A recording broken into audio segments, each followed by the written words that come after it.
So I'm David Carter.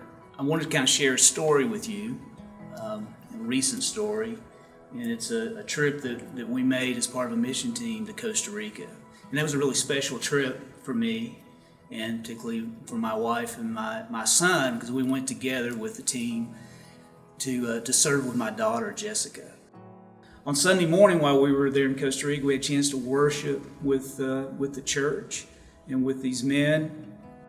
And as I listened to the pastor that morning as he was preaching, he was talking about restoration and how the people there needed restoration because the communities have been devastated with drugs and all sorts of violence, and there's just a desperate need for that. And he said the way God was going to do that is as each one of these men and the people that were in that church, as they made a step of faith, they planted a seed that he was going to grow that into a tree, into a plant that was going to be healthy, and he was going to restore life to that community. As I heard that, a picture came to my mind of a big oak tree, and that tree was my parents. It was really my mother. And so this thought comes to me in that because her story is.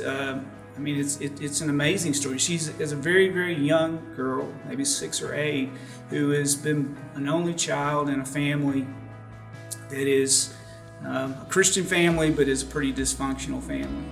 Her extended family is really devastated with alcoholism, a lot of bad things going on. She heard from God as a 6 or 8-year-old child, and she took a step of faith. She planted a seed at that point, nearly 75 or 80 years ago. And a pattern of life began to grow from that. And that pattern was she listened to God, she sought God out, she depended on God, and He responded.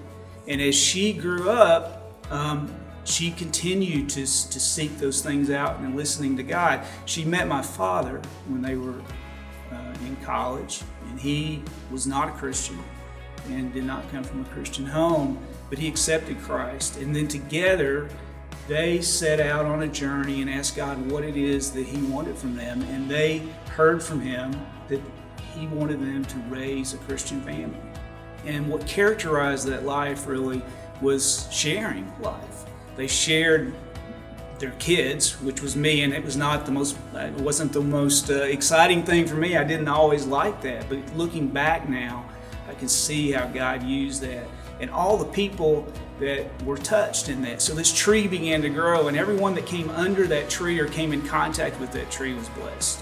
And God really impacted lives all around us. My friends and those in our church and my neighborhood. It's an amazing life, and during that period of time, my brothers and my sister planted a seed of faith, and all the grandchildren have planted a seed of faith, and hopefully my grandchildren and their great grandchildren will do that as well.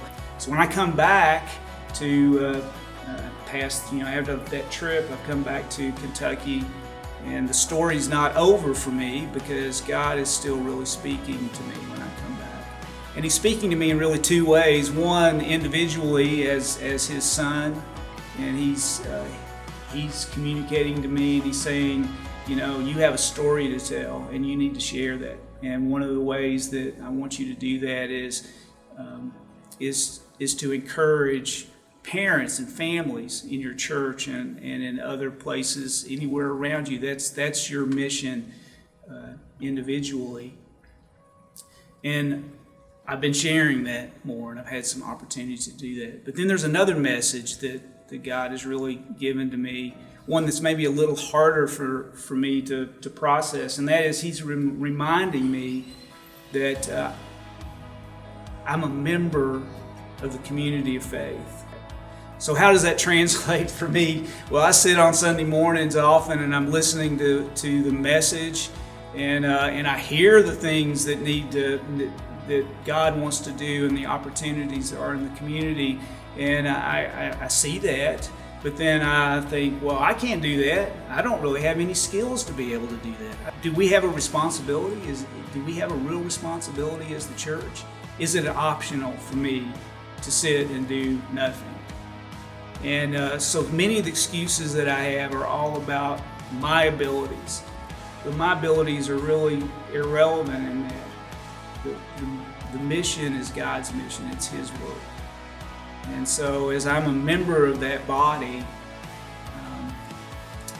it's become much more clear to me that my mission is to listen and then act in obedience and go out and share the blessings that God's given me, which are ridiculous blessings.